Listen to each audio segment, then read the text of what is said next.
Hi, everyone. I'm Barbara Schultkraut. I'm one of the co-presidents of the Boston Society of Neurology, Neurosurgery, and Psychiatry. And I really want to welcome you all. It's so amazing to have everybody here in person. And I also want to welcome folks who are attending remotely.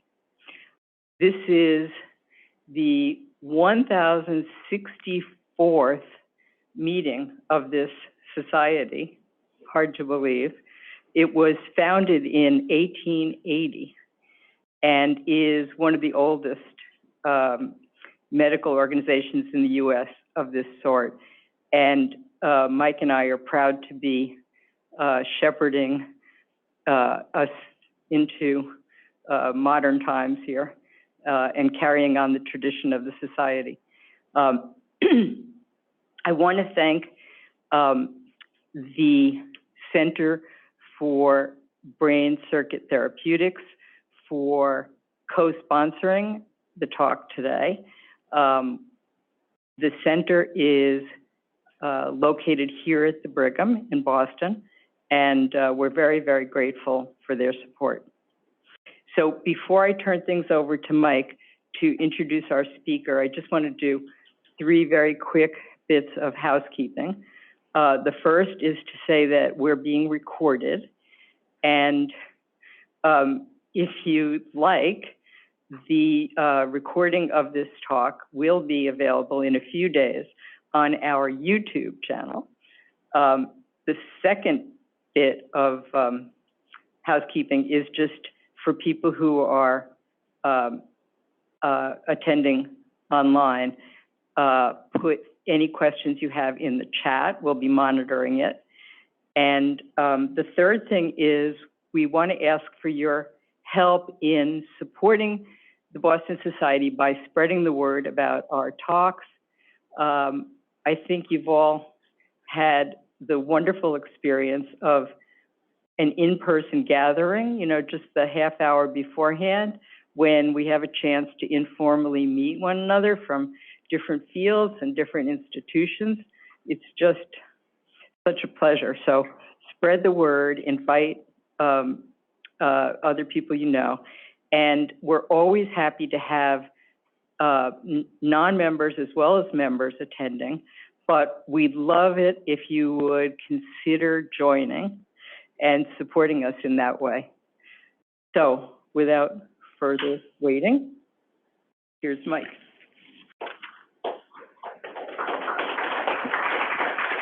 Thank you so much, Barbara.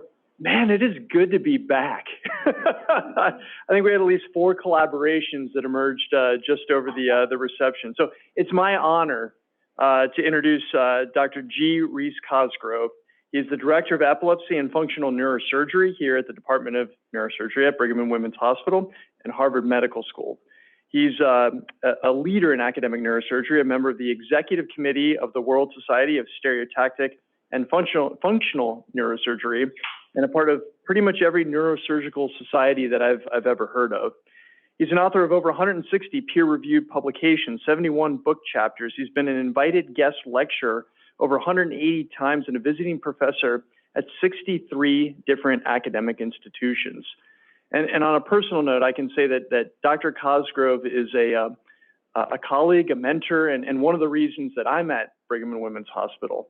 He also has been part of functional neurosurgery since almost its inception, and his career and his expertise span the arc from lesions used to treat neurological and psychiatric disease to DBS used to treat neurological and psychiatric disease, and he'll tell you now going back towards lesions.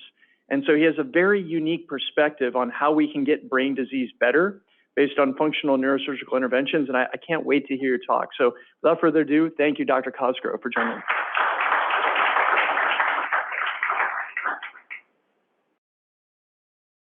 Well, thank you for that. My goal today is to string together 2 stories.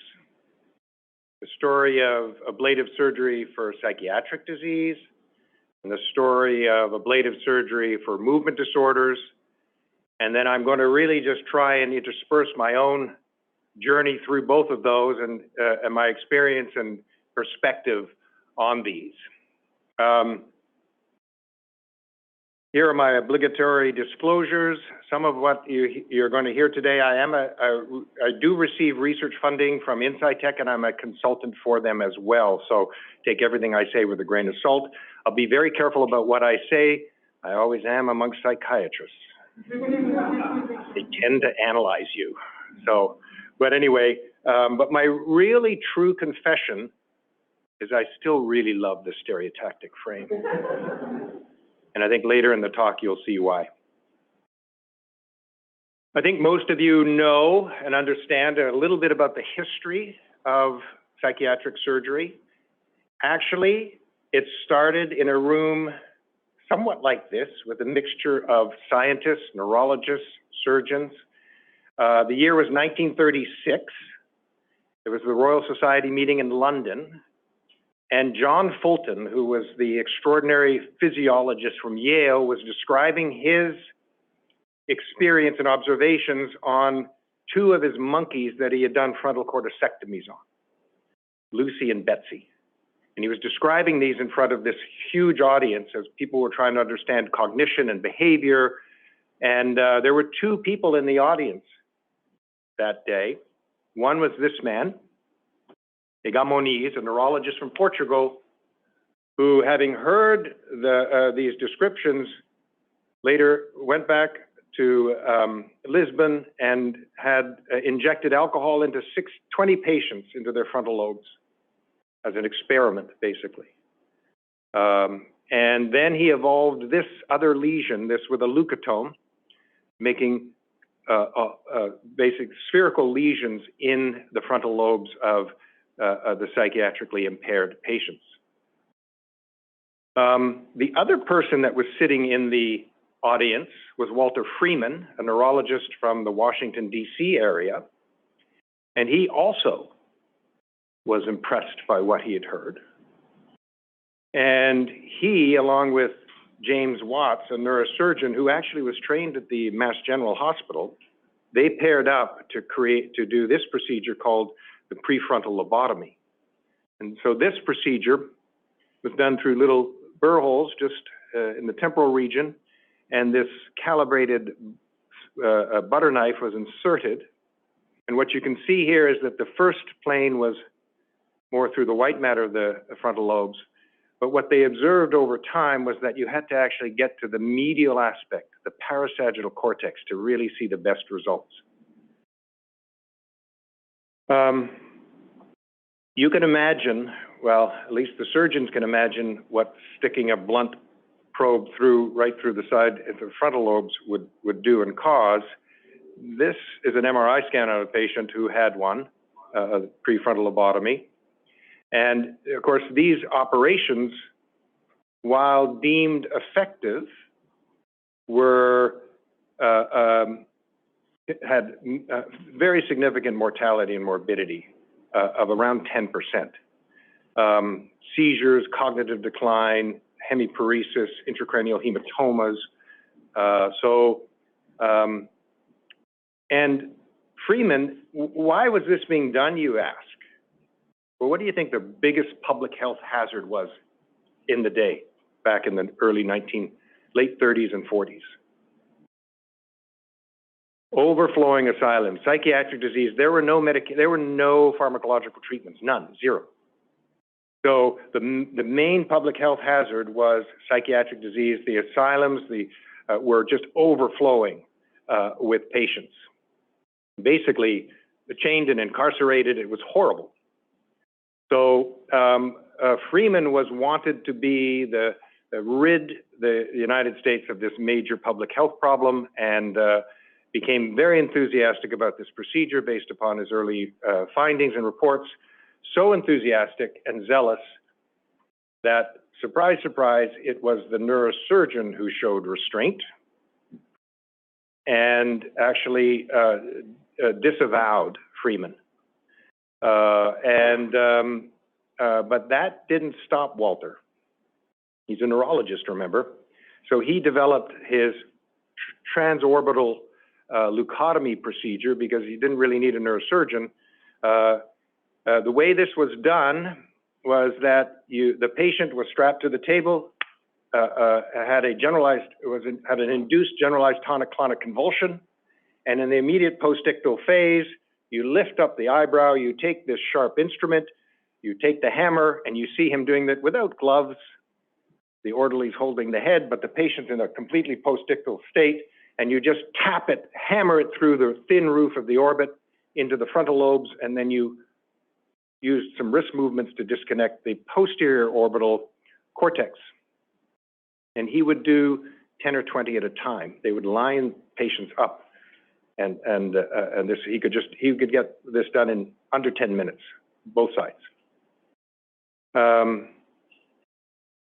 More responsible practitioners of the day were also involved in this kind of surgery. This was William Scoville's procedure, the orbital undercutting procedure. I was telling Mike that this was done, he did 2 of these every Saturday morning at the Hartford Asylum in Connecticut with great effect and minimal morbidity. And Sir Geoffrey Knight in England used a different kind of procedure using radioactive yttrium seeds to ablate this posterior orbital frontal cortex. So because these procedures actually seem to work quite well.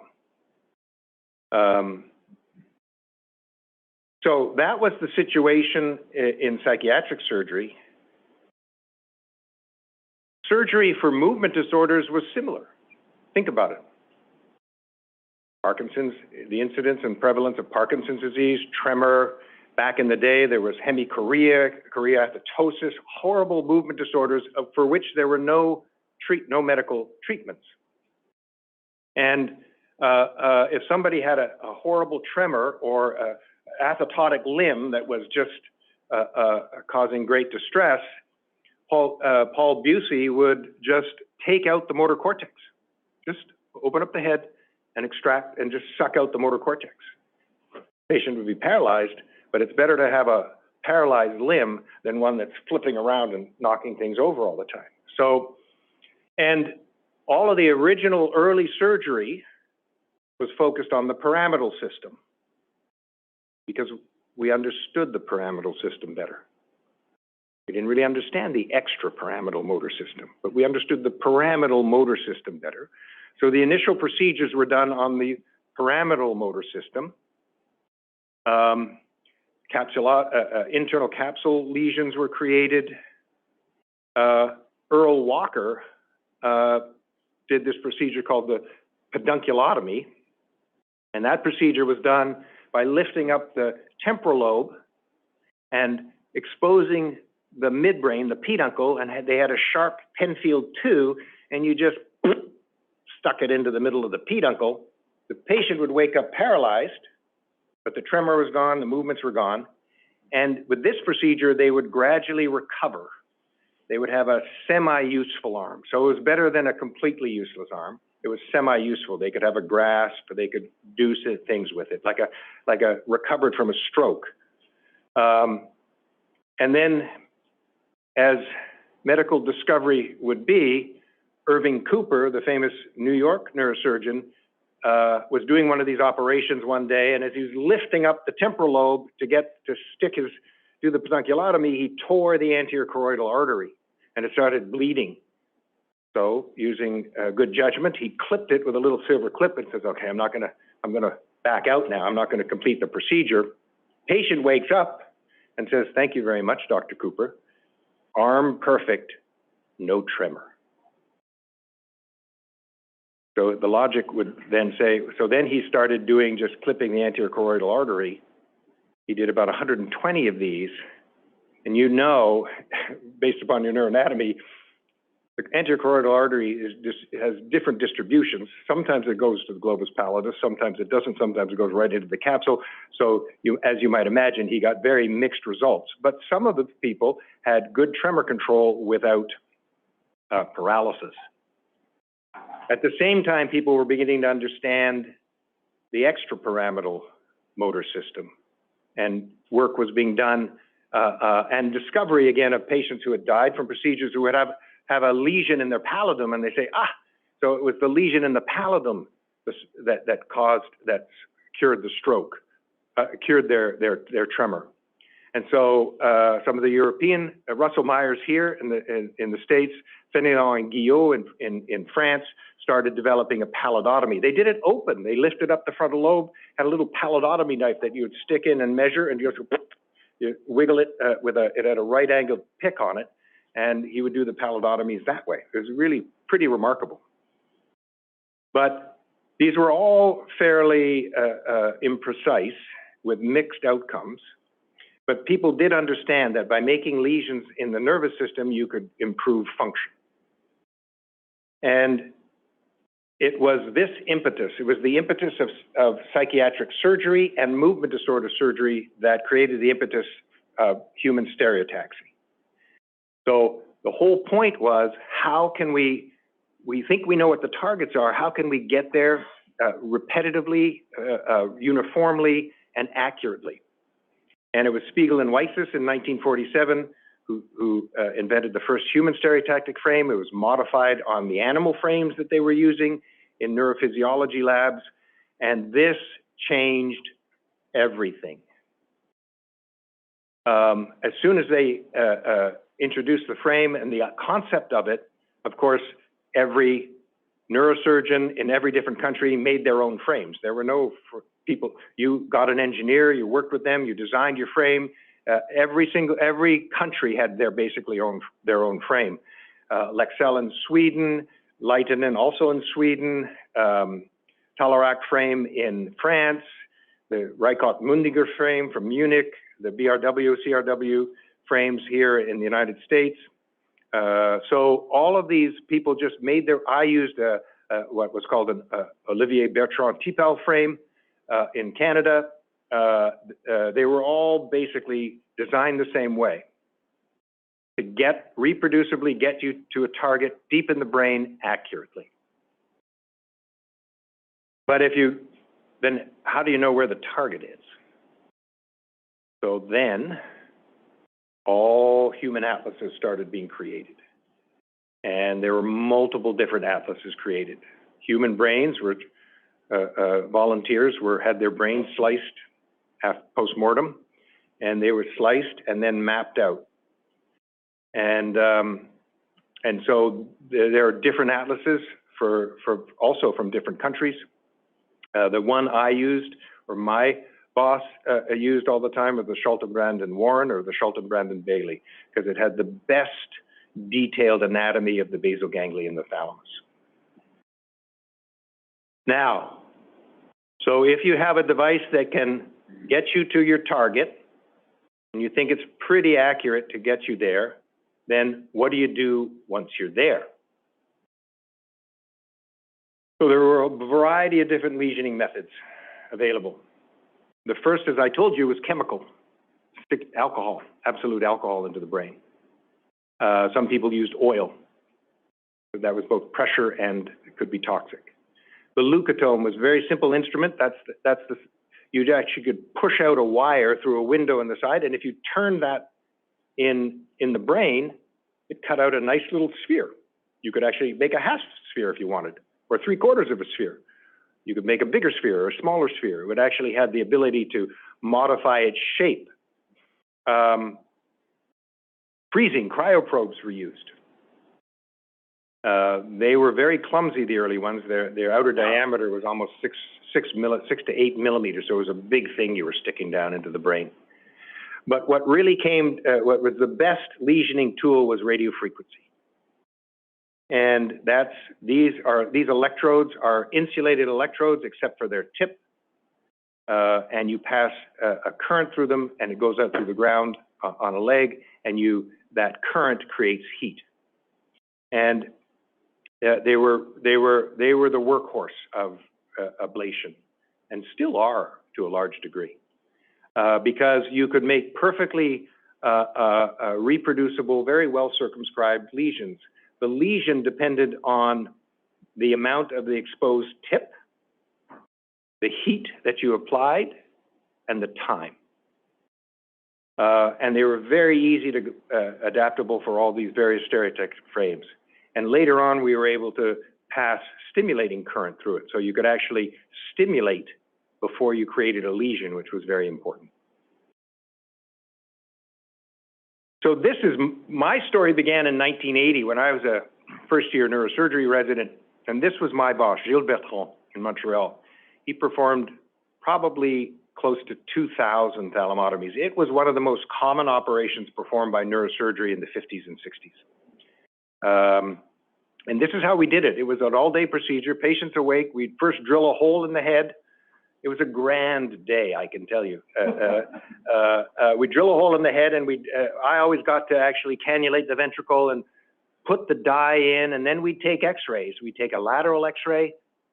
There were no CT scans, no MRI scans, remember, okay? This was how you visualized the anatomy of the brain. So we would inject the dye and quickly take an AP and a lateral x-ray. Then we'd take those x-rays, we'd put them on a light box, we'd sit down in the operating room on the desk with the light box, we'd take our protractors and our rulers and we'd do everything, and we'd open up the atlas, and what we were targeting, we'd use, because the only thing you can really see, you could see the frame and you could see the skull, but you'd see the outline here, and there are two landmarks, the anterior commissure and the posterior commissure in the third ventricle, that we could see with the ventriculogram. So you'd mark those, and then you mark the midpoint of that, and then you go to the atlas. And the atlas, these atlases were based upon this ACPC line. So every target that we use in functional neurosurgery, at least in movement disorder neurosurgery, has a normal target based upon the distance from this mid-ACPC point, okay? Now, it's right in the middle of your head, and the targets we're going are pretty close to it, so it's actually quite accurate. So we would choose the atlas. Let's say we're going for STN. We'd choose the slice of the, we choose the big page that had STN on it, and it's over a couple of them, but we would choose that slice, and we'd open up the book, and there you have it. These are centimeter markings, so this is 10 millimeters in between here. The midline is just over here. There's the 10 millimeter mark. Oh, look, the STN is about 11 to 12 millimeters and about 4 millimeters down. That's how we did it.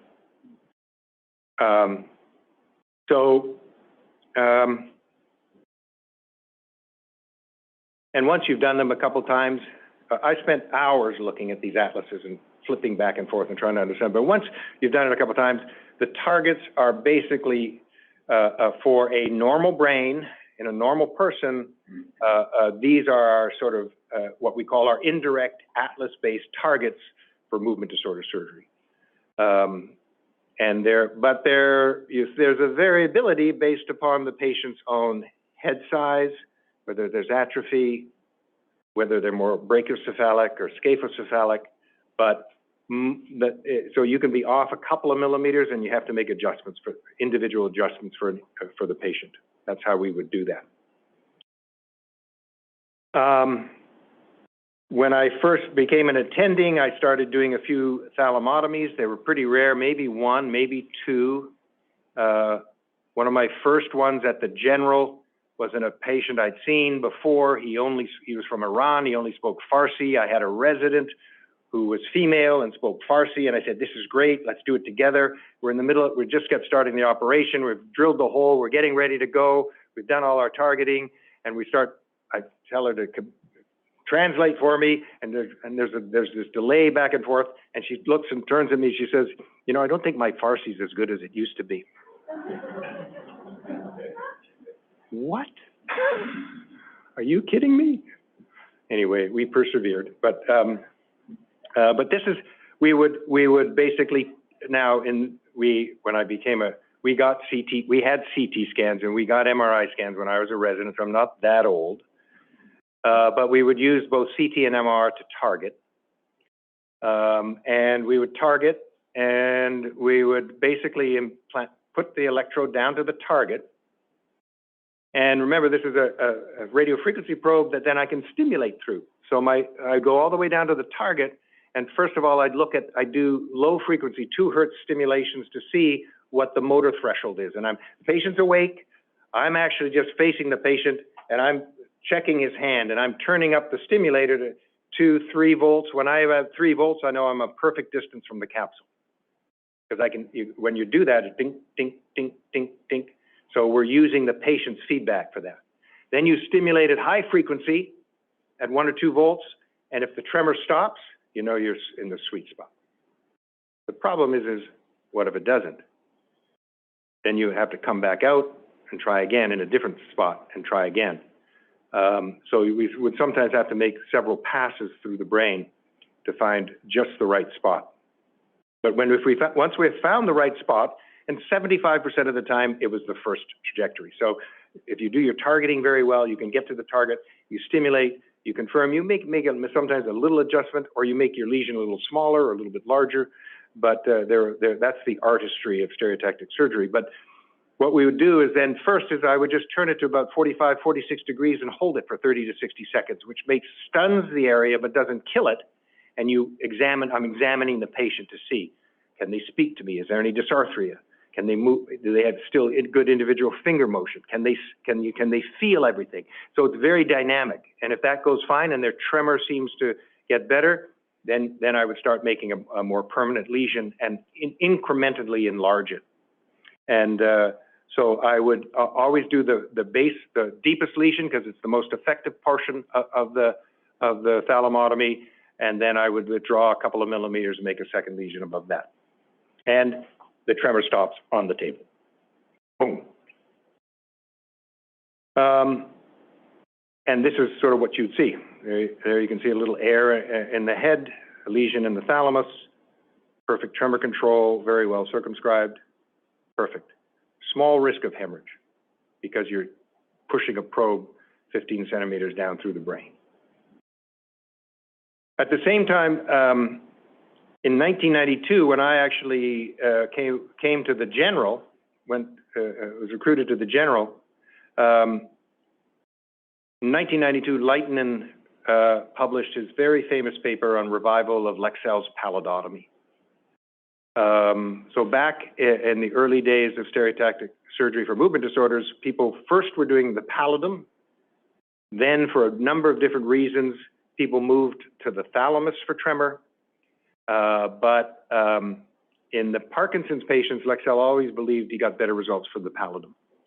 And Leitinen revitalized that with Marwan Hariz and a sentinel paper in the Journal of Neurosurgery. And I read that paper and I said, well, this is great. I've never done one before. I'd only done thalamotomies and subthalamotomies. But I'm going to try doing that because it's just the same technique, different target. And so that's what we did. Using the same technique, we target the posterolateral GPI, place a probe down, again, do the macro stimulation. I never used microelectrode recordings because if you're very accurate in your targeting, you can get there consistently and accurately.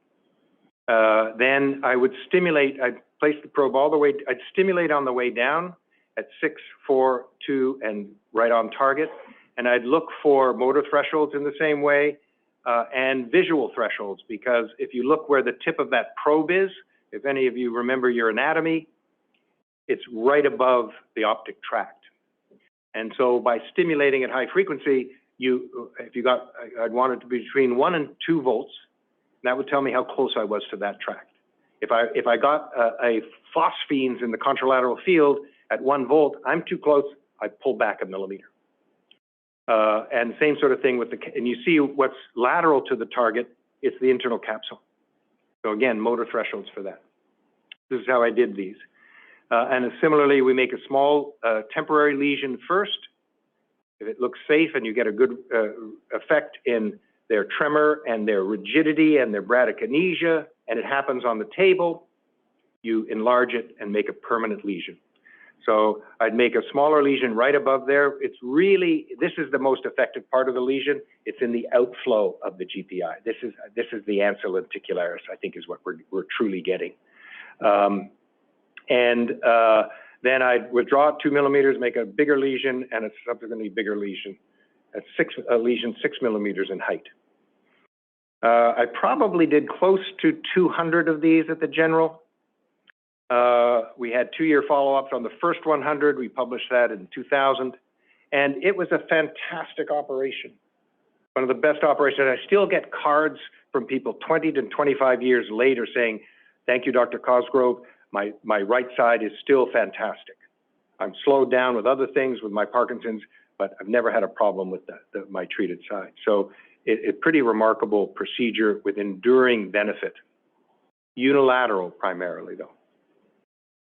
But if you look at these results, overall motor improvement of 40%, off times by almost 2/3. We abolished dyskinesias basically in everybody. It got rid of dyskinesias in everybody. I actually had fantastic control of off tremor, which some other people didn't, and their overall ADL UPDRS improved by 24%.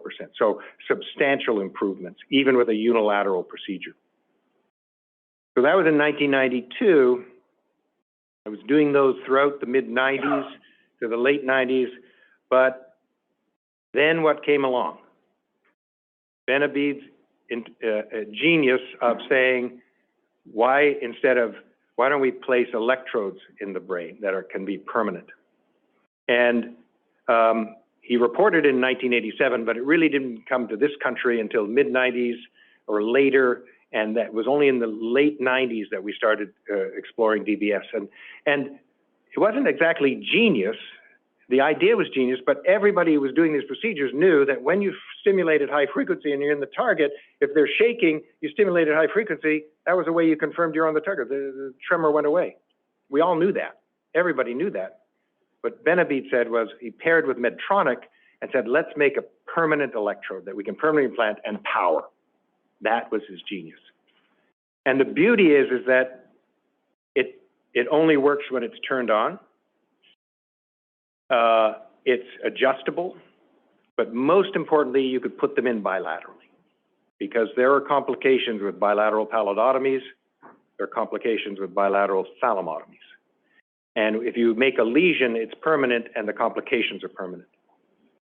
When you turn up a DBS really high, you can create all the side effects you see with bilateral thalamotomies or bilateral pallidotomies. They can't talk, they have cognitive slowing, they can have troubles walking even. So that changed everything for us. So everybody shifted to DBS for good reason, for very, very good reasons. So now, at the same time, when I arrived in 1992 to set up the epilepsy program and do a little movement disorder surgery, I had no idea I was going to do movement disorder surgery. I was going to be an epilepsy surgeon only. I arrived there, and of course, Dr. Ballantyne had been doing cingulotomies for years and years and years, and they told me, you're a functional neurosurgeon, you're going to take over, would you like to take over Dr. Ballantyne's practice of cingulotomy for psychiatric disease? I said, not really. I thought I had way too promising a career in functional neurosurgery to get my name all mixed up in this sort of thing. But I reluctantly sort of agreed if I could observe the process for a year before making a decision. But Ballantyne had been doing this for years and years and years. And I'm not, he always reported his results. He was a good man. And I just said, I think I didn't believe them. But he reported to almost 200 patients with a almost 10-year follow-up. And in these patients with major depressive disorder and OCD, really 2/3 with major depression and 1/3 of the OCD patients were improved. So I said, and he did it, he didn't use a stereotactic frame. He did it sort of the old-fashioned way. 2 burr holes, put some air in the ventricles. He put a tape with BBs at 1 centimeter around the head. There you see it, right there.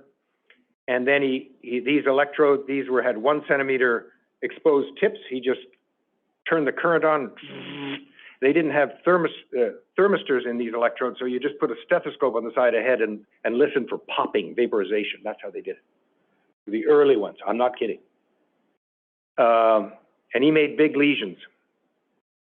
So when I said, okay, reluctantly somewhat, I will do this, but I'm going to do it, I said, what can I do differently? Well, I said, I'm going to do this with modern MR-guided stereotactic techniques so I can make a precise lesion, know where I'm going to make it, and we'll see how we do with that. It's the simplest operation for a stereotactic neurosurgeon ever. Very safe. I performed several hundred, probably 250 of those in my time there. After the first few years, I would do maybe 10 to 15 a year, because there's this steady referral base there. And there was a very well-organized cingulotomy assessment committee. Only patients who had with severe and intractable major depression or OCD were accepted. They'd failed everything. And if they got through all of this process, then I would perform the surgery. And after a few years, I said, well, let's see if my new techniques have helped at all. I put 2 lesions in just like he did. And so early on, I had a medical student look at our results, and with about a little over a year and a half follow-up in the first 34 patients I had done, and in the major depression category, wow. These had failed everything else, and you see a response rate in around the 70%, which were not very similar to what he got. And responders in OCD, about half of them were responders. But these outcomes were done with subjective rating scales, either the CGI of very much improved or much improved, and then there's a psychosocial and global psychosocial functioning scales and a couple of those things. So I said, well, okay. We just continued on, and later on we revised the outcome scales to be more rigorous. So patients became a responder if, in major depression, they had a greater than 50% improvement in their Beck's or Hamilton, okay, which is how I think the psychiatrists would rate a favorable add-on drug. For it to be effective, it has to reduce their Beck's depression inventory by at least 50%. So they either had to have that, or they had to have a CGI of very much improved or much improved. And if they had both of those things, they were a responder. If they had one or the other, they were a partial responder.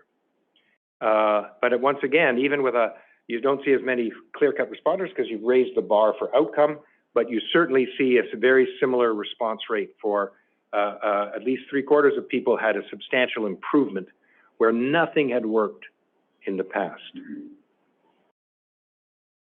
In OCD, it's a harder disease. The psychiatrists will tell you that. It's a much harder disease to treat.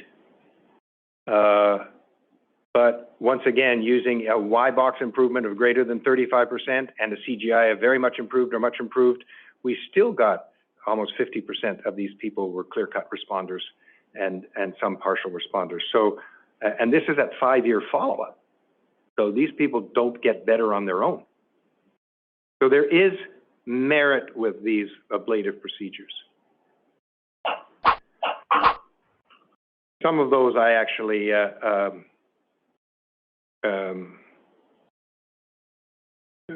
also performed a limbic leucotomy if they didn't do as well with didn't do it well enough with a cingulotomy lesion. I expanded it to a limbic leucotomy by putting in a subcaudate tractotomy lesion. Look where that is for the psychiatrist, area 25. But that's a whole other lecture. When I went to Brown, I got involved with their gamma knife capsulotomy procedures. Not that I performed them, but I did perform gamma knife procedures, but this cohort had already been done by Greg Noren. So, and I was very lucky to look at all of their data. This has been published, finally got published. So in 5-year data with gamma knife capsulotomies, you have, again, almost 3/4 of people are responders. So, and these were the sickest of the sick. All of these patients are the sickest of the sick. As a neurosurgeon, I'm used to seeing disability and suffering. Never in my life have I seen the suffering that I saw in those patients that were sent for these procedures. So clearly, and this is great data. This brown data is fantastic data.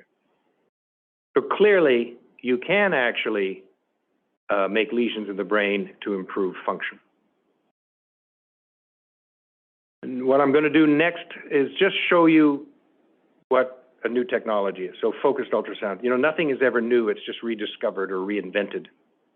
And a lot of these physics discoveries came out of the war, radar, ultrasound, and various things, and sonic energies in the war. But the Fry brothers in Iowa, two brothers, created this device because people have been using these devices to actually, they thought they could heat up lesions. And here it is. And they used 4 ultrasound emitters on this big, heavy contraption. Problem is they couldn't get it through the skull. So the procedure was the patient was lying on their side. You had to just take off their skull temporarily. You'd put it back, Mike, come on. But you did have to take off the skull, and you could create lesions. They were big, clunky lesions because you had only 4 of these ultrasonic emitters, but it worked. And I can tell you the price. I asked my old boss, Dr. Bertrand, he was interested in this back in the 1960s, 1961. The cost of this, he thought, was a bit expensive. This whole contraption was $150,000, which is the price of 3 DBS systems today, in today's dollars. But it never caught on because, as you might imagine, there's just a lot going on in there. But it did catch the public's eye and got on the front page of Science and Mechanics. So what's fascinating is the story behind the modern focused ultrasound. Actually, it all starts at the Brigham. And the story is there's a guy named Kalervo Heinonen who was a Finnish physicist, a dark physicist, actually. But he was a physicist who had somehow the idea that he must have read a lot of this stuff and said, somehow we must be able to get the ultrasound through the skull because the old way is just nobody's adopting it. And he teamed up, he did his PhD in ultrasound, did postdoc in Manchester, England with an expert there, but came to the Boston and the Brigham in the early 90s and teamed up with Ferenc Jolez, who's a Hungarian neurosurgeon, fully trained, experienced, who emigrated from Hungary to the United States, couldn't work as a neurosurgeon because his training wasn't accepted. So he did 2 years of radiology and became a radiologist. But if you know neurosurgeons, they have to do things, right? And so he's a fully trained neurosurgeon with knowledge of neuroanatomy, the disease states, and now he's a radiologist. He started developing the whole field of intraoperative MRI scanning, double donut, and teamed up with Heinonen to work on, can we create a device that can get ultrasound through the skull? And they worked with GE engineers over the years. They sold all that IP and all the development work to eventually to Insightec when GE wasn't as interested anymore. And Insightec is the Israeli company that created the commercial device that we use today. The landmark paper that I think most people are familiar with. So we started doing these procedures in earnest in 2014, 15, and this was published in the New England Journal of Medicine, 8 centers, a prospective, randomized, sham-controlled, observer-blinded trial. Now, if you think about it, nothing we do in neurosurgery has ever been held up to this kind of standard. Nothing. We do thousands of different operations that have never held up to this kind of standard. But that's what we did. And you had 8 different neurosurgeons using a new tool. 6 of the 8 had never done a thalamotomy. They'd placed DBS electrodes, they'd never done a thalamotomy. Howard Eisenberg and myself, I think, were the only 2 people that had ever done thalamotomy. We're the old guys. But lo and behold, as you might imagine, here you see the results. The people who got shammed didn't change. The people who got the treatment did, although there's a creep up. And the patients who who got a sham treatment first and then were treated later, because that was the deal, they actually did even better. Why? Because we got better. And we got more confident and comfortable with this new machine. Quality of life, clearly better. And once again, with a little experience, the outcomes look better. Criticism of this was the number of side effects procedure. And, well, yeah, okay, you got tremor control at 3 months in 1 year, but does it last? Fair, but this was how it was designed. So what is this device? So it's all done in the MRI scanner. That's the setup over here on the left. Inside this helmet are 1,024 tiny little ultrasonic emitters, all pointing at the center of the sphere. So it's like a magnifying glass that you're summating the energy at the focal point in the center of that sphere, of that half sphere. The beauty is that the skull is the major absorber of the ultrasonic waves. But if you have 1,000 waves going through, if only a tiny percentage get through, if you have 1,000 of them, they summate at the target to create enough energy. So most of the energy is absorbed in the skull. But the beauty is, it's all done in the MRI scanner. It's a 2 or 3 hour outpatient procedure. Patient's awake. We do have to put a frame on their head. This is the images we get from in the scanner. It's amazing you can get an MR image of the brain in the scanner with all that stuff everywhere. But these are the images. They're not fantastic. They're heavily T2 weighted, but we can see our landmarks. You can see the AC, you can see the PC, you can see them on the axial images, and we would do indirect targeting on this. One of the things we've adapted to now is we've used a special white matter null sequence to improve our targeting. We can co-register it with those images. And I can tell you now, if you look, this is remarkable to me, at least for the neurosurgeons in the room. You can actually see the nuclear groups. Here's the medial nuclear group here. Here's the lateral nuclear group, the dorsal, these are the dorsolateral nuclear group. Here's the ventrolateral nuclear group. You see the capsule. You can actually see STN right here, substantia nigra here. I can tell you right now, the target is right there. So we can now, this is now direct targeting, not indirect targeting. Most of what I will show you in our results were done with indirect targeting with some little adjustments from here, but now our targeting is better. Those scans were not available during the New England Journal? No. These are just a year or so old. That was ACPC coordinates. It was all ACPC coordinates and just measurements. And the measurement is 1/4 the length of the ACPC line, 14 millimeters lateral. Shoot. So the other thing that's fantastic is that before we make any lesion, we do test sonications, and we just use low energy sonications, and we can see where the energy is going to be deposited when we turn the thing on. So I can't understand the physics of any of this. You can't understand the computational stuff, but when I turn it on and I hit the button to go on, and it's in real time, we get MR thermometry baseline. We're doing MR thermometry through the ultrasonic energy. We see the heat go up in exactly where it's going to be deposited. So we see in real time what's happening. And that's pretty darn remarkable. So we can choose time and energy to create a lesion of different sizes. So, and we can see that happening in front of our eyes.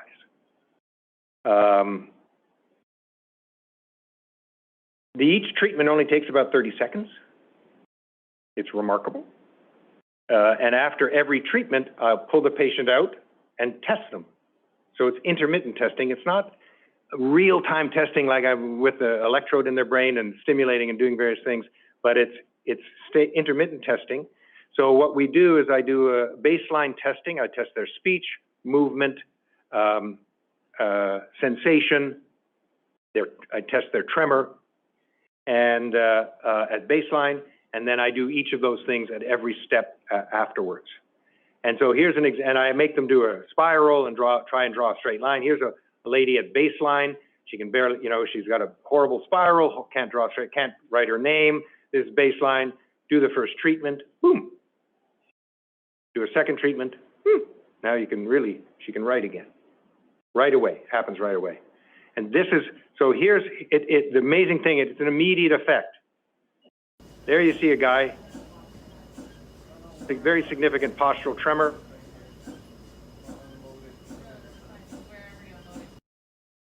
Okay, here comes the first treatment.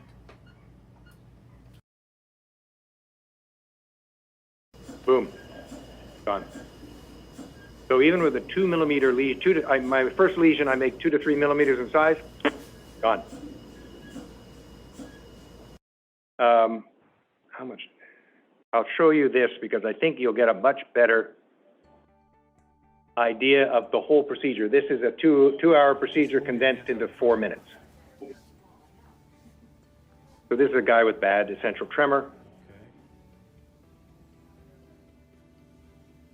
Worse in his dominant hand, hasn't been able to write or drink or use it. He likes to do crosswords. He's trying to write. You can see him trying to steady his writing hand with his other hand. Doesn't have legible writing. Guy's 78 years old. You do have to do a complete head shave because any air in the hair will deflect ultrasonic waves. He's happy. He's looking forward to this. Even happier now that he has the frame on his head. So we have a stereotactic frame. We freeze the scalp. They walk into the MRI scanner. We just lie them down on the MRI scanner table. The first thing we have to do is put a waterproof membrane over the top of the frame.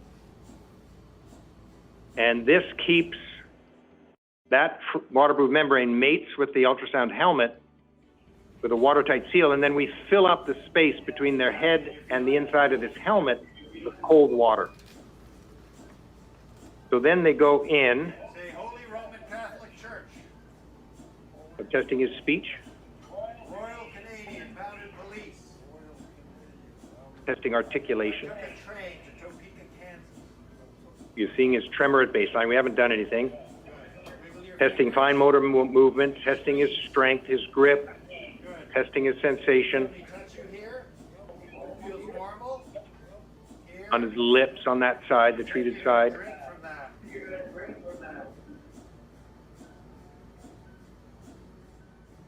And then I'll see how, I'm testing proprioception as he grabs it. Okay, without steadying your hand, see that spiral start at the center, stay in between the black lines. Without supporting your hand. So he has postural tremor and a bad intentional tremor. He can't get the pen to the paper, so I help him. You can hear it. Straight line from there across. So that's baseline. He'll go in. We've done all our targeting. We've done everything. We've done our test. We've done our alignment shots. He goes in. In about a minute and a half, we've finished. He goes back into this. Okay. Comes the first treatment. Comes out. Boom. It's now. If you stop there, the tremor would probably come back because the lesion's too small. So I usually do 2 or 3 therapeutics on occasions. And this is the screen we're watching. This is what we're seeing. We see the lesion. You see that that's a MR thermal image. You can see the heat being created. And boom. Okay, point your fingers. At each time, I'm checking for side effects. If there is a little bit of a side effect, I can electronically move my target. Boom, boom, boom.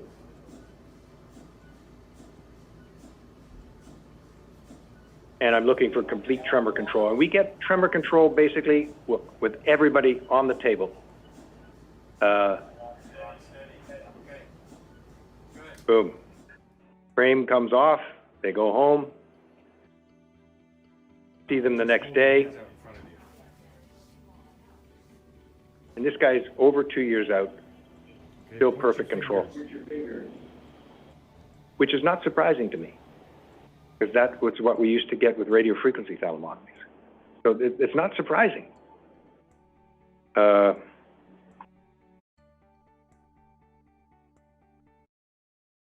This is what the lesion looks like 15 to 20 minutes after we've done it on a T2 weighted image. So there you see it.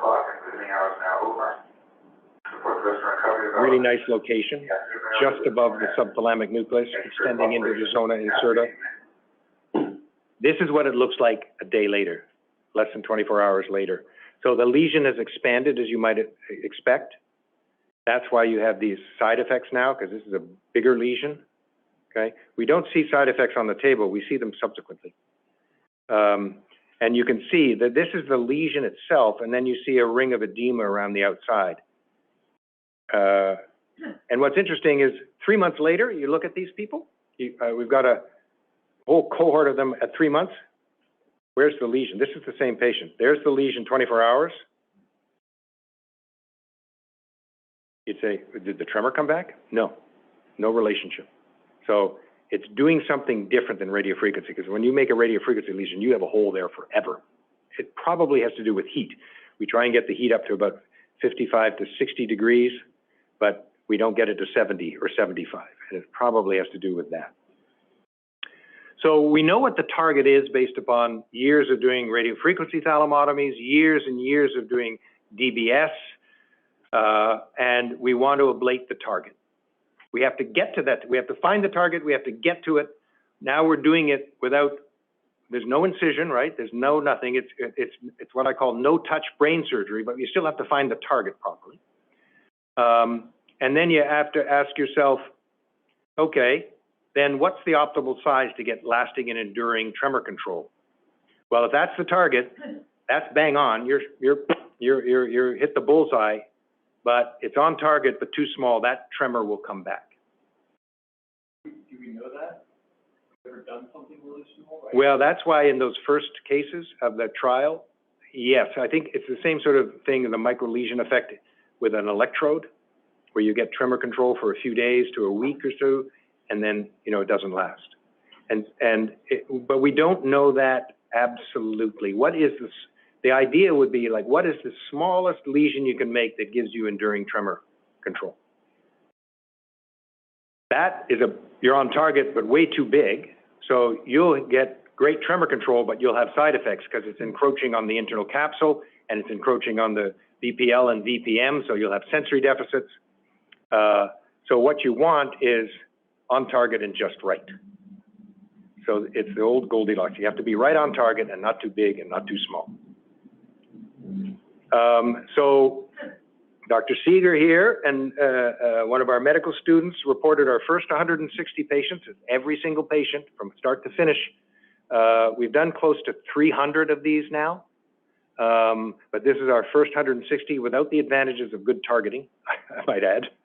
Well, it was good targeting from my perspective, but you can see that the age range, this is for older patients. I think the median was more closer to 80. So this is for old people, mostly ET. And what we found was that on average, patients got an 80 to 85% improvement in their tremor from baseline. In 2/3 of the people, the tremor was basically abolished. And at least at our 2-year mark, we still had sustained improvement. So it answered a little bit what that was about. So you can get good tremor control, but does it last? And last month, we came out with the 5-year results from that initial New England Journal trial. And in the patients we did have the follow-up on, so you could argue it's not complete follow-up, but in those patients, again, their tremor scores improvement was maintained over the entire 5 years, and on average between 70 and 75% improvement. So that also is not surprising to me, but that's because that's what I would have expected with a well-placed radiofrequency thalamotomy lesion. Problem is there are side effects.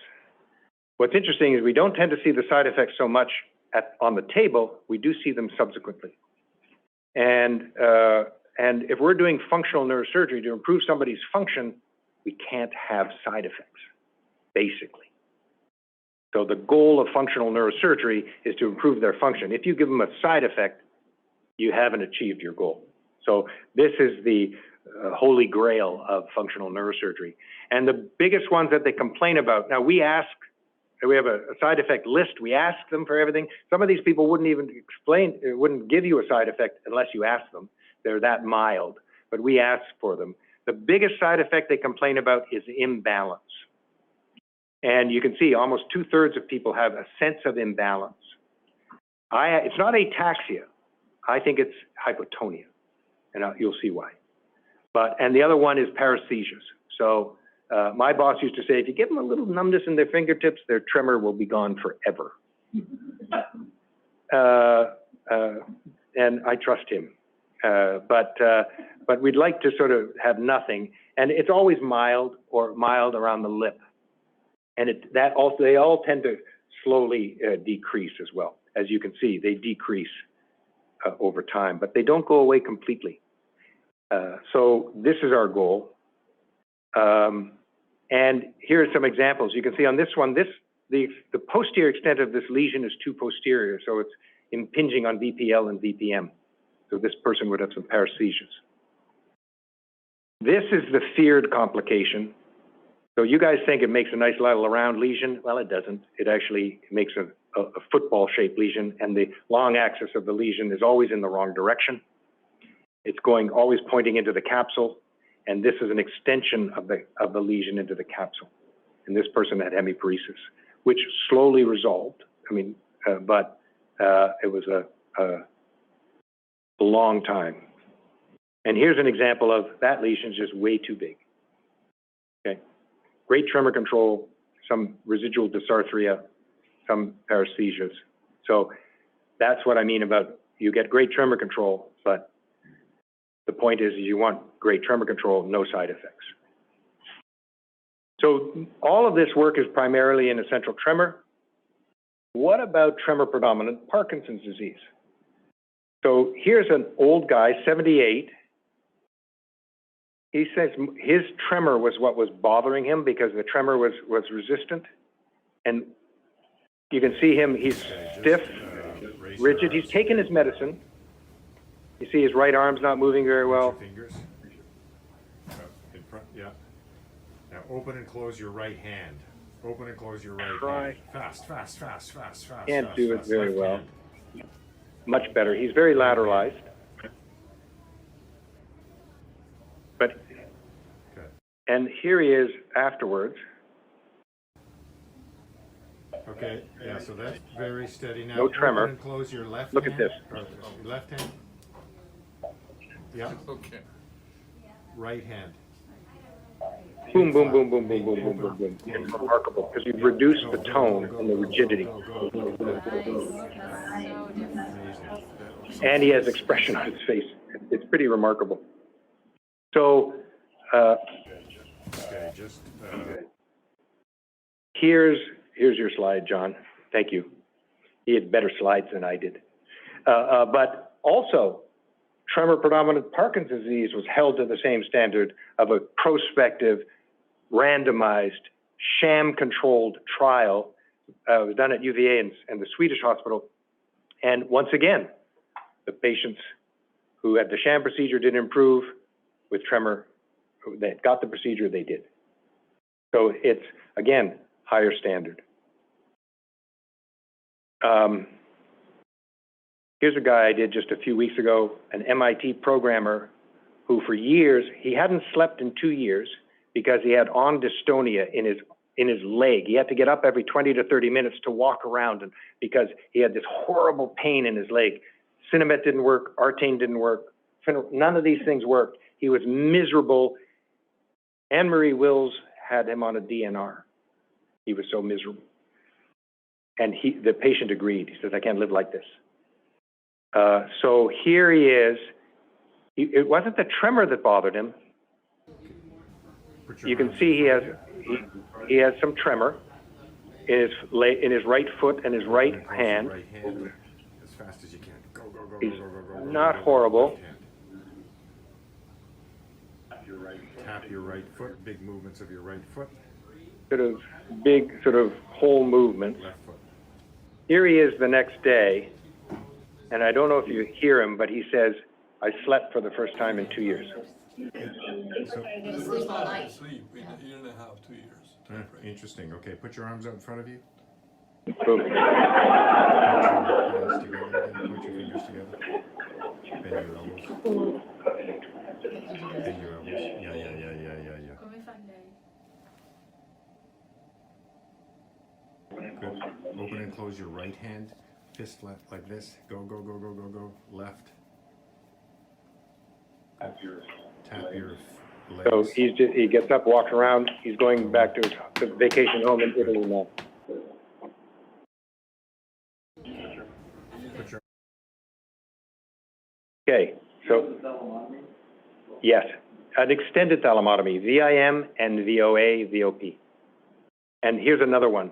So here, this guy had a stroke, bad right hemisphere stroke, horrible hemidystonia from this stroke. He is a former MMA fighter. He had initially a hemiplegia and then it recovered. He had, for about 6 to 9 months, he had almost normal movement back. And then he developed this dystonia and he was miserable. And left hand, open and close that right hand, the left hand. Yeah. he hadn't been able to move his arm, upper arm. And move it up and down. You can do this. You can see it stops. It just, he's miserable. Got that thumb pointing of a dystonic thumb. And here he is the next day. Okay, now raise your arms. Hadn't been doing that for Bend 2 your years. elbows. Raise your arms up in the air. Way up, straight up. Good. And back down. And tap your fingers. Stand up. Beautiful. Stand up. Completely normal now. Well, not Tap normal, your he's foot. still, but. Other foot. And you see his lesion, I also extended it, John, into VOP and VOA to try, that's the target we would use for dystonia. So this is not new. I didn't make this up. This is not, I just used a different tool to do an old operation. The beauty is that the tool is non-invasive, it's outpatient. It's still surgical. It has no surgical risks. It has neurologic risks. That's what I tell my patients. That this is still brain surgery. It's no touch brain surgery. There are no surgical risks, but there are neurologic risks.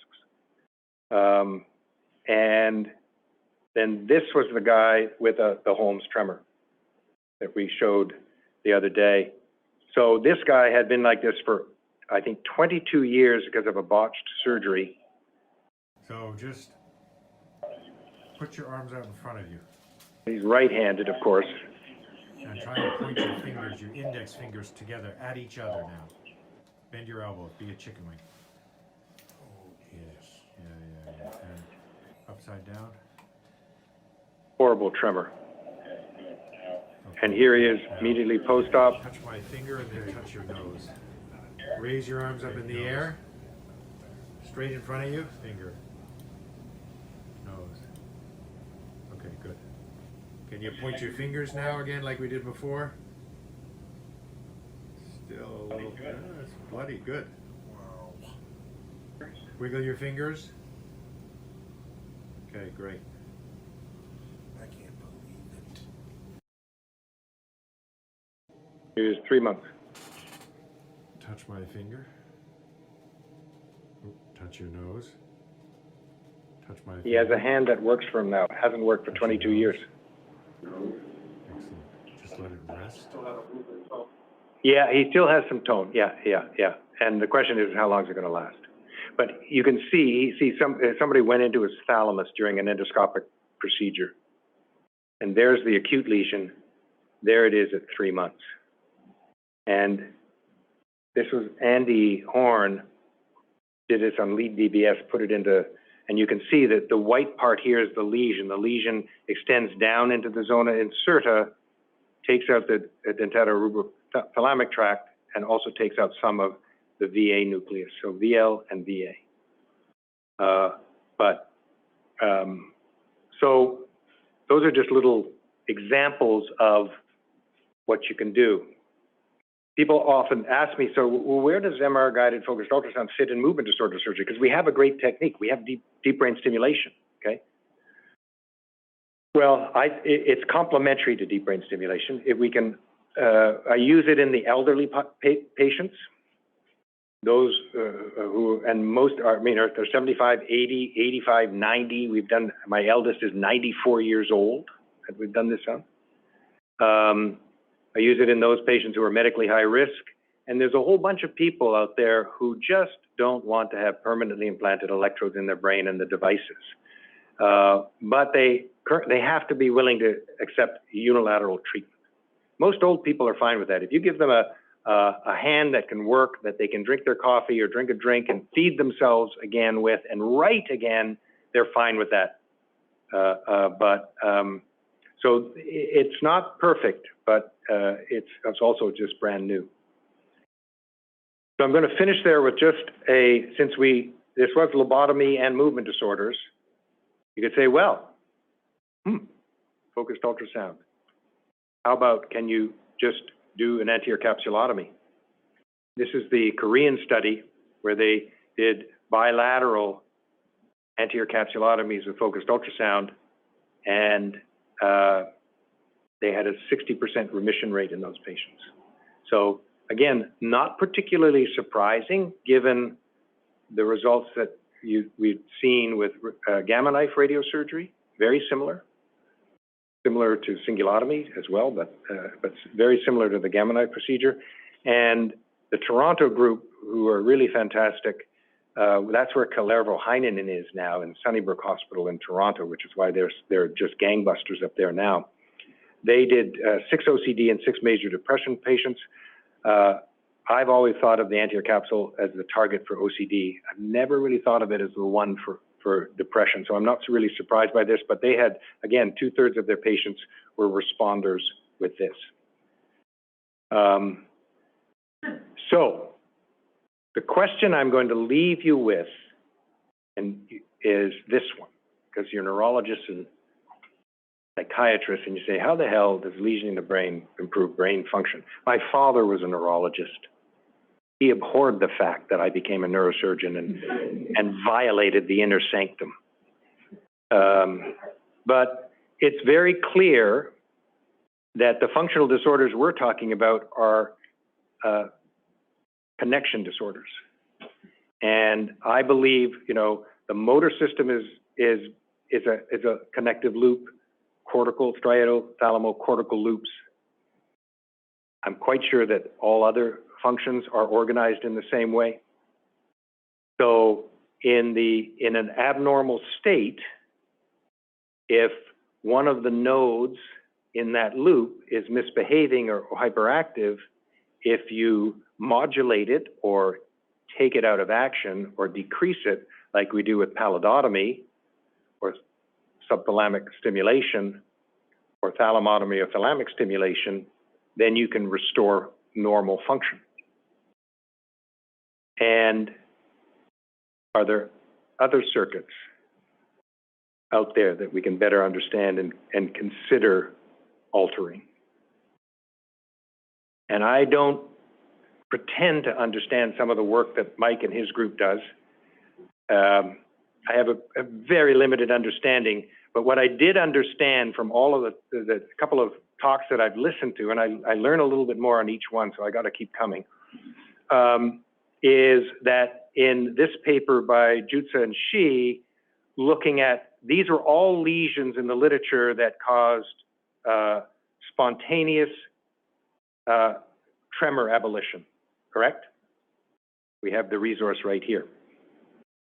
And then Mike and his team did some fancy functional resting state connectivity, functional MRI stuff, and they do all this thing, and they say, okay, of all these disparate locations, how the hell can you arrive at where the common node is in these?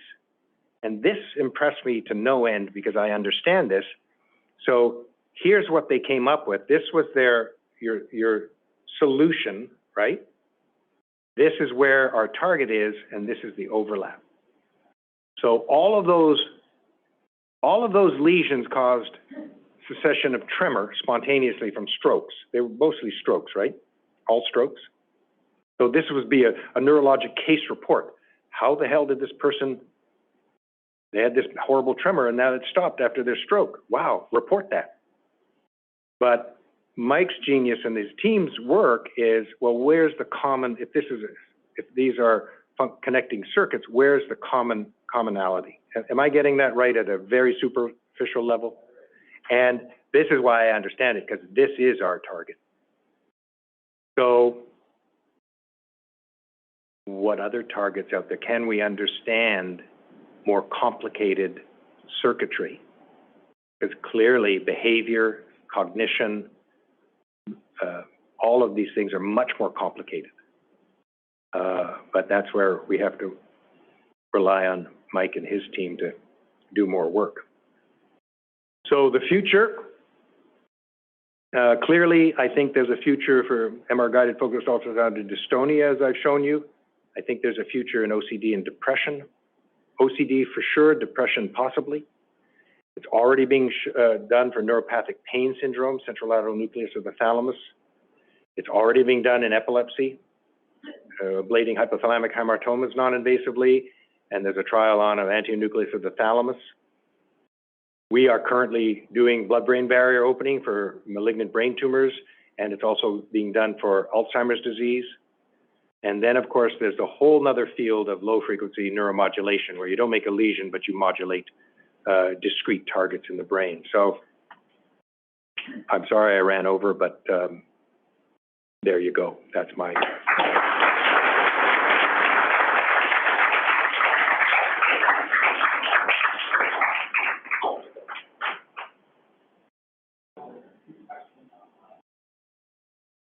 So a couple microphones to pass around, and thank you, Rees, for that amazing presentation. And so I get to MC and hand out microphones if Barbara's willing to help me here. And I'll take the liberty of asking the first question. So Rees, you gave a great overview of the history of lesion treatments, and it actually, if I could understand it, psychiatry was ahead of neurology indications early on. Correct. And so in your opinion, what was the difference? Why do we have so many, both lesion and DBS targets now in movement disorders with very large effect sizes? And, one somewhat still controversial indication in psychiatry, which is OCD. And was it different surgeons that were involved? Was it tracking serendipity in a different way? What led to the difference in neurological and psychiatric indications through that arc of history? So that's a complicated, requires a complicated response. But I think it's, number one is we understood the motor systems much better. I think that and even we know that Parkinson's disease, not all people with Parkinson's disease have the same disease. We know their variabilities. Essential tremor patients are pretty clean, sort of pure culture of patients, so it's easier to understand that, and otherwise they're neurologically normal. Behavior, mood, these are the psychiatric disorders are simply much more complicated. So to say somebody has OCD, I mean, I have a little OCD, it's just I use it positively in my profession. So it's not a disease, it's just a trait. But I think that the problem is that there are many, many different forms of depression, and there are many, many different forms of OCD.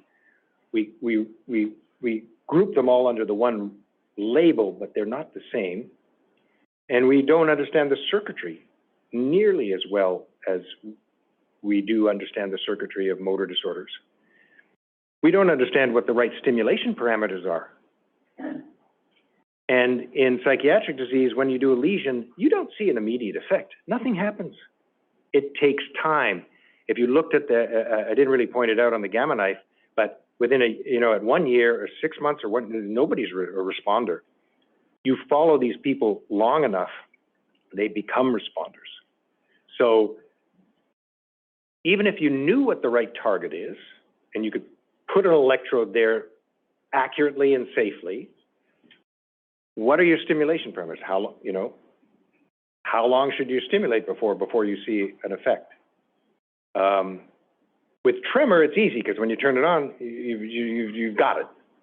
With mood and obsessive thoughts and behaviors linked to that, which I think it's the complexity of the problem.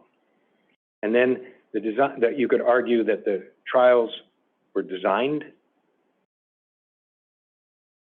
improperly, because it's very clear that some patients with DBS for depression are responders. It's just the question is can you get those? And we felt the same way about cingulotomy. If we could get rid of the non-responders somehow preoperatively, and Scott Rausch and Darren did a whole bunch of work on PET scans beforehand, and there was a linear correlation to posterior cingulate activity and improvement. If you could say, if somebody has, like in epilepsy, if we say this person shouldn't be operated on because they're not going to have a good result, you get rid of them, don't operate on them. We took all comers. We took everybody. So I think it's the complexity of the problem. And if we knew which ones who were going to respond and they just chose those, we'd learn more and we'd get more acceptance, maybe. But that, I think, is good an answer as I can give you. Other questions from the in-person audience? They get priority since they came. Exactly. Wonderful talk, Dr. Cosgrove. As an epileptologist, the shift in thinking has been to, if you can treat part of the network, you might make huge inroads at ameliorating the disease, and incrementally over time, put these devices in anywhere you can find following the discharges in epileptic patients on the cortex. And over time, we just watch the seizure count stop. Do you really believe that to be the case of these other illnesses, particularly the psychiatric ones, which neurologists are afraid of? We really can't see that over time. We don't have an understanding of the network. We don't at all. We don't, and therefore trying to intervene on a network that we don't understand is like talking a different language. Trying to make yourself understood to a Italian if you can't speak Italian. Then you use a lot of hand waving.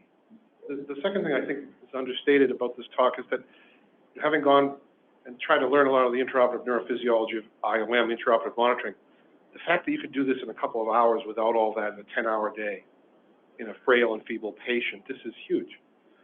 Also, your own understanding, not just no-touch neurosurgery, you really based your whole method, I think, on understanding of thousands of those surgeries that you've done. You have an internal map of the Telluride atlas or whatever.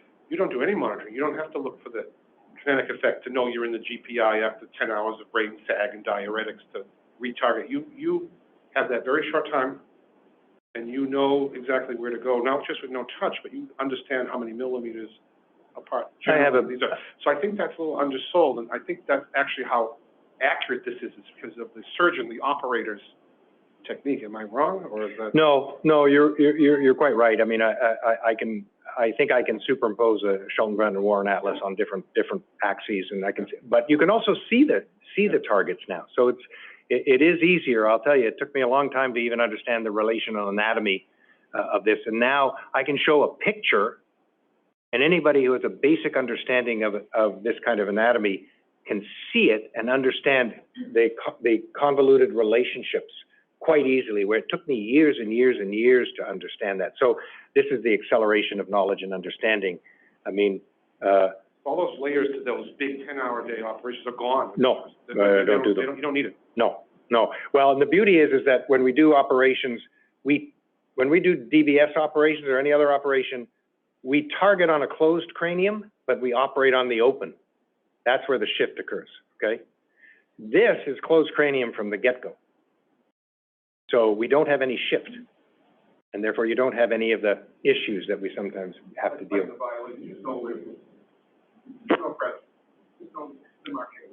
You just know. Take a quick online question. So Ludi Shi, who is actually one of the co-authors Yes. on that tremor study you highlighted, she asked if you had DBS and a lesion at exactly the same spot and exactly the same target, would it result in different physiological effects, the same physiological effect, and how do you think about that? Yes, so DBS is not the same as lesioning, for sure. In some targets, in some disease states, they appear to have the same effect, but they're not the same, okay?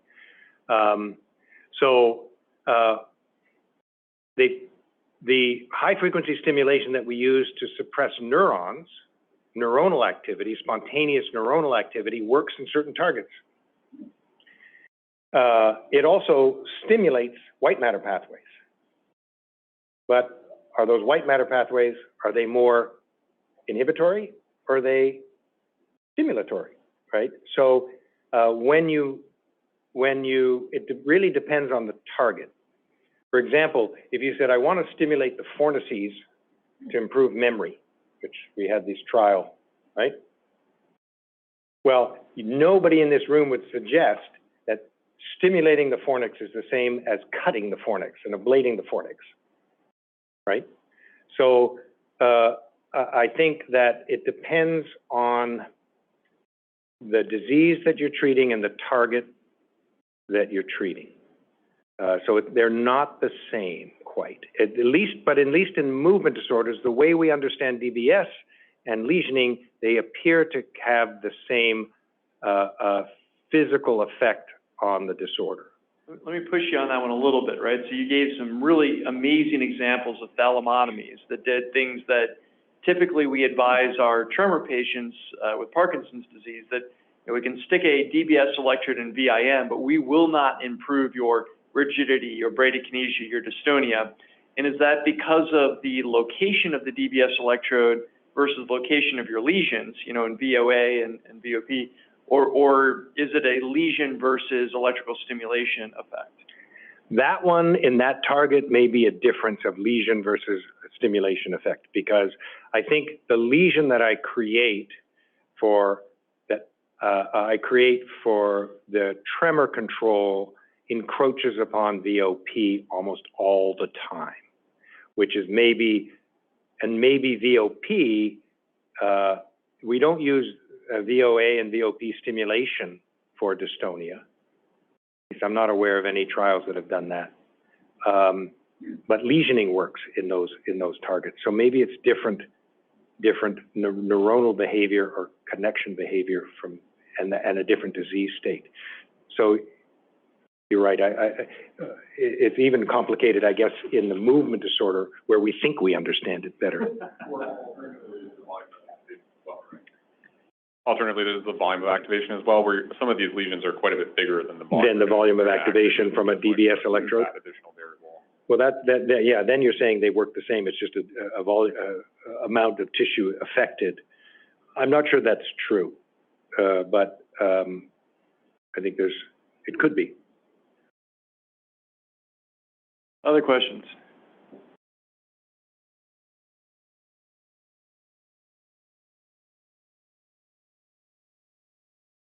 Hi, thank you for that talk. It was really interesting. I'm curious, on the last slide you mentioned that there are groups now who are trying to test low intensity focused ultrasound and see whether that has a kind of like a stimulatory effect. Do you think that is causing similar physiological changes as deep brain stimulation? And do you know whether they are having similar results as patients who are getting deep brain stimulation for the same disorders? I know that DBS mechanism is not super well understood. It's not. On a physiological basis. We have no idea. So we don't really know how DBS works, let me tell you. I simplify it by saying at high frequency, it inhibits neurons.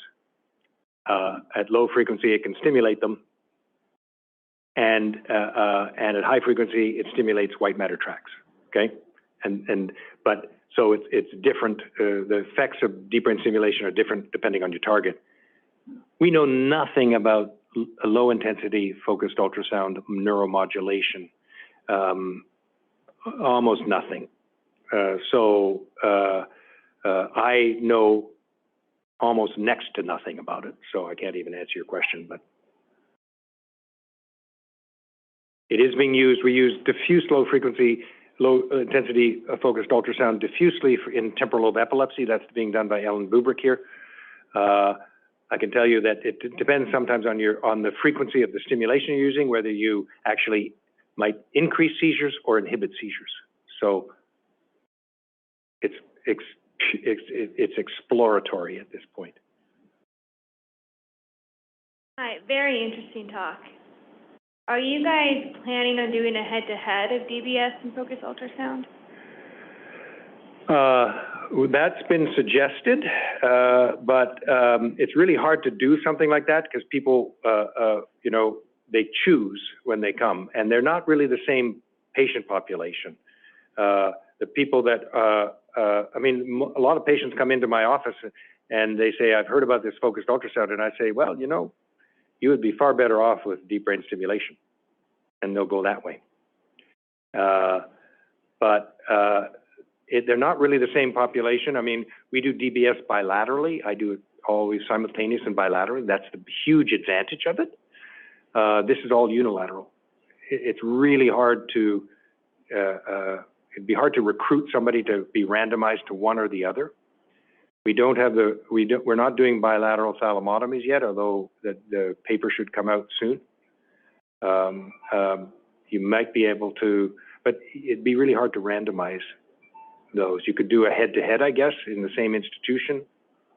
There's been some things have looked at that, but they're very different patient populations that we use this for. And one quick question. On your last slide, you mentioned the blood-brain barrier treatment for Alzheimer's disease. Is that something being done here? No, it's being done at West Virginia University. Thank you. Yeah, we don't really know how that works either. Yeah. We know that you can do it. We know that it's safe. We know that it doesn't cause hemorrhages or deterioration in Alzheimer's brains. But again, it's all been safety stuff. And it's a slightly different, it's a low intensity helmet. This is the one I've been showing you is a high intensity helmet. They look the same, it's just different frequency of ultrasonic waves that are being delivered. A quick extension on Sheena's question of you know, DBS versus focused ultrasound. You're one of the few neurosurgeons that I'm aware of that does VIM DBS for tremor asleep in the MRI scanner. And so you know, the MRI guided focused ultrasound is also in the MRI scanner. So how far away are we? But they're awake.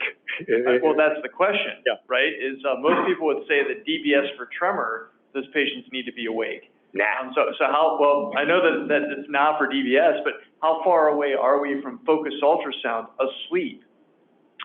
Well, you could absolutely do it that way. But then you're just trusting your targeting.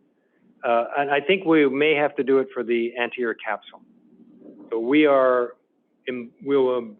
hopefully embark upon a randomized, sham-controlled trial of anterior capsulotomy with focused ultrasound for intractable OCD patients. And in those people, you can imagine that it might be hard to do this because this is stressful on people. I make it sound easy, and it's pretty easy, but it does cause discomfort when you have to turn the energy up. They get a crushing headache. And an OCD population probably won't tolerate that. So it depends on the target, Mike. I think I would be happy to do capsulotomy because there's nothing we get for feedback on that anyway. I wouldn't do it. I mean, if push came to shove and I could do a thalamotomy or a pallidotomy asleep with focused ultrasound, but I'd make a small lesion and I would be careful if I had to, but I wouldn't want to. I think there were a couple, oh, sorry. Yeah. Is this working? So I was really struck by your description of the suffering of the psychiatric patients? I mean, clearly the neurologic patients, if you want to differentiate those, is also great, but I was really struck by what you said. So that made me wonder about what it's like when patients don't respond to the surgery, the OCD and depression patients. Yeah, well, and again, I'm not doing that kind of surgery here at the Brigham because we don't have the infrastructure, the defined IRB-approved infrastructure to do it. But when I was doing this frequently at the General, one of the first, especially in the depressed patients, we would counsel the patient and their family and their psychiatrist. Remember, we're doing an intervention, and they're not going to get better right away. And so there actually is a possibility of suicide because they've tried everything else, and now they've done this surgical intervention.